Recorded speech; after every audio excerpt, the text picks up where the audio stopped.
তো সকাল সকাল উঠে স্নান করে নিয়েছি, আর এখন অনেকটাই সকাল।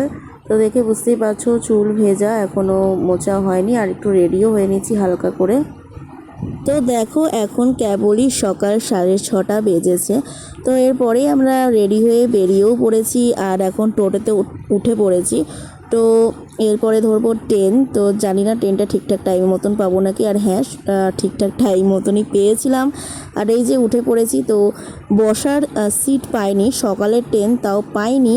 আর এইটুকু সময় লাগে যেহেতু, তার জন্য আর বসারও খুব একটা ইন্টারেস্ট হয়নি। তো নেমেই দেখো বৃষ্টি নেমেছে, আর আমি একটাই ছাতা নিয়ে গেছিলাম। তো আমরা গুতাগুতি করে 3জন একটা ছাতাতে আর কি ছিলাম।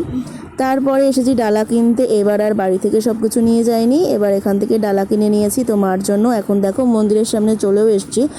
আর সত্যি কথা বলতে আমার বোনের ভাগ্যটা, আমার ভাগ্য কেন বলছি না, কারণ আগেও আমি 2বার গেছিলাম আর এখানে পুজো দিতে, কিন্তু এত ফাঁকা ছিল না। এবার একটা লাইনেও দাঁড়াইনি, মানে জাস্ট ঢুকে গেছি। এখন দিচ্ছি অঞ্জলি। তো আমরা সবাই মিলে চলো বলি জয় মা।